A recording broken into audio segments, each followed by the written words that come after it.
पूछा है कि ये तपस शक्ति क्या है? तो मैंने रिसर्च की कि ये तपस शक्ति का क्या मतलब लेते होंगे लोग। अब इसकी कुछ डेफिनिशंस तो बहुत ही एडवांस्ड हैं कि जब कोई एनलाइटेंड हो जाए या गहरी समाधि में चला जाए, तो तब वो विराट शक्ति के किसी स्रोत से जुड़ जाता है और वही तपस शक्ति है। हमारे मतलब की डेफिनेशन ये होगी कि जब हम मेडिटेशन का अभ्यास करते हैं, तो उससे कुछ नई शक्तियाँ आती हैं हमारे अंदर। धीरे-धीरे करके कुछ प्रकार की शक्तियाँ बढ़ती हैं। तो फिलहाल हम उन्हीं को तपस शक्ति कह सकते हैं। अब वो कितना बढ़ेंगी, ये डिपेंड करेगा कि आप मेडिटेशन कितनी गहराई से कर पाते हैं, आपका मोटिवेशन क्या है। तो अगर तो आप सांसारिक गोल्स के लिए ध्यान कर रहे हो, जैसे ना कोई इसलिए ध्यान कर रहा है कि तब मैं परीक्षा में पास हो जाऊँगा, तब मुझे जॉब मिल जाएगा और मेरे घर में तब लड़का होगा या अ, ये जो नया बिज़नेस है, इसमें मुझे बहुत बड़ी सफलता मिलेगी। तो इसके लिए तो भाई मेडिटेशन है नहीं। मतलब फ़ायदा तो होगा, आप किसी भी उद्देश्य से करें, लेकिन आप ज़्यादा गहरे जा नहीं पाएँगे। उसका मैं कारण बताता हूँ। इसलिए नहीं जा पाएँगे कि जब-जब आप ध्यान में बैठ रहे हैं, आपके मन में ये सांसारिक विचार भी हैं, क्योंकि उसी के लिए आप कर भी रहे हैं मेडिटेशन। तो विचार जितने ज़्यादा आएँगे, उतना हम ध्यान में गहरे नहीं जा पाएँगे। तो इसलिए तो ना ये पतंजलि जी कहते हैं कि उनका जो 5वाँ स्टेप है, यम, नियम, आसन, प्राणायाम, प्रत्याहार। प्रत्याहार का मतलब जगत से कोई नाता नहीं। अब संसार से कोई नाता नहीं, आप अपनी सारी इंद्रियों को तो ध्यान में मतलब मन को अंदर की ओर मोड़ लो।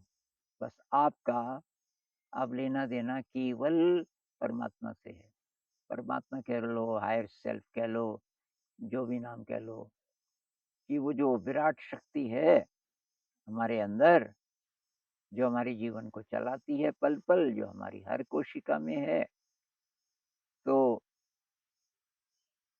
उसके लिए, उसको जानने के लिए आप ध्यान कर रहे हो, तब आप ज़्यादा गहरे जा पाओगे। कृष्णमूर्ति जी कह रहे थे, वो कहते थे कि sir, are you ready to give your life to it? पूरी ज़िंदगी लगाने की हिम्मत है, तब प्रगति होगी। जब आपकी जीवन का मुख्य लक्ष्य यही है, अंदर की यात्रा, सब कुछ करते हुए उसके लिए कुछ छोड़ने की ज़रूरत नहीं है, कि साहब बढ़िया परिस्थितियाँ मिलेंगी तब, ये नौकरी ठीक नहीं है मेरी, इसमें कैसे ध्यान करें? अब ये 2 घंटा उधर काम पे जाओ, फिर वापस आओ, जब ये नहीं होगा, ये नहीं, आप जहाँ हो, जैसे हो, आप ध्यान में जा सकते हो। हिम्मत से काम लेना पड़ेगा, पराक्रम करना पड़ेगा। लेकिन संत लोग कहते हैं कि ज़िंदगी इसको अगर आप लेना चाहते हो, तो तब और तब आपको शक्ति महसूस होनी शुरू हो जाएगी बहुत जल्दी। जैसे ही आप ध्यान ट्राई करोगे, बहुत जल्दी आपको बहुत प्रकार की शक्तियाँ एक शक्ति तो ये कि ज़्यादा चिंता नहीं होगी, कोई प्रॉब्लम है, ज़्यादा चिंता नहीं।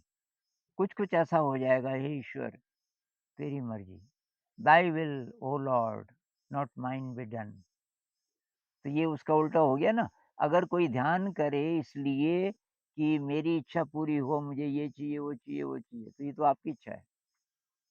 तो ये वाली जो मनस्थिति है, ये ध्यान की यात्रा के खिलाफ है। तो सही क्या है?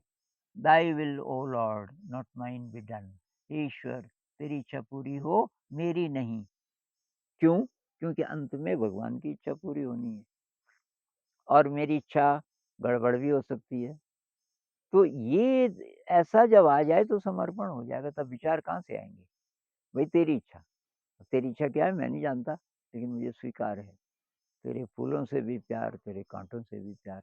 ये वाली जो मनस्थिति है, पतंजलि जी बोलते हैं नियम में, यम यम में तो वही क्या कि भई ब्रह्मचर्य का पालन करो, हिंसा ना करो इत्यादि।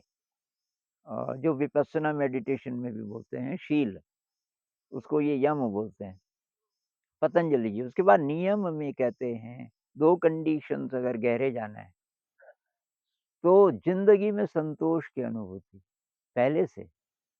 आप बाहर की आपकी तलाश खत्म हो गई।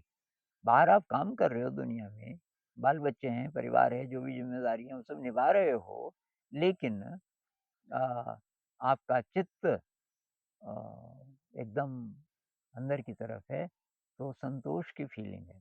दूसरी बात तो कहते हैं कि पूरा विश्वास, परमात्मा पे 100% विश्वास। तो ये जो 2 चीज़ें हैं, 2 कंडीशंस, ये बुद्ध हालाँकि ना तो ईश्वर की बात करते, वो तो कभी भी नहीं करते ईश्वर की बात। ये भी कंडीशन उनकी नहीं है कि ये पहले से संतोष की अनुभूति आप जैसे भी हो शुरू कर दो। फिर भी ये वाला ओरिएंटेशन आपकी बहुत मदद करेगा कि कोई विराट शक्ति है जो चला रही है हमारे जीवन को, उसके सहारे छोड़ दो, उस पर छोड़ दो। Cast thy burden upon the Lord and he will sustain thee, शायद बाइबल में है। अपनी सारी ज़िम्मेदारियाँ परमात्मा को दे दो और वो आपकी मदद करेंगे। तो ये जब होगा तो आपको बहुत जल्दी अपने अंदर शक्ति महसूस होनी शुरू होगी, लेकिन फिर भी फिसल जाते हैं बहुत लोग। शक्ति का आप दुरुपयोग कर सकते हो बाहर की जगत में।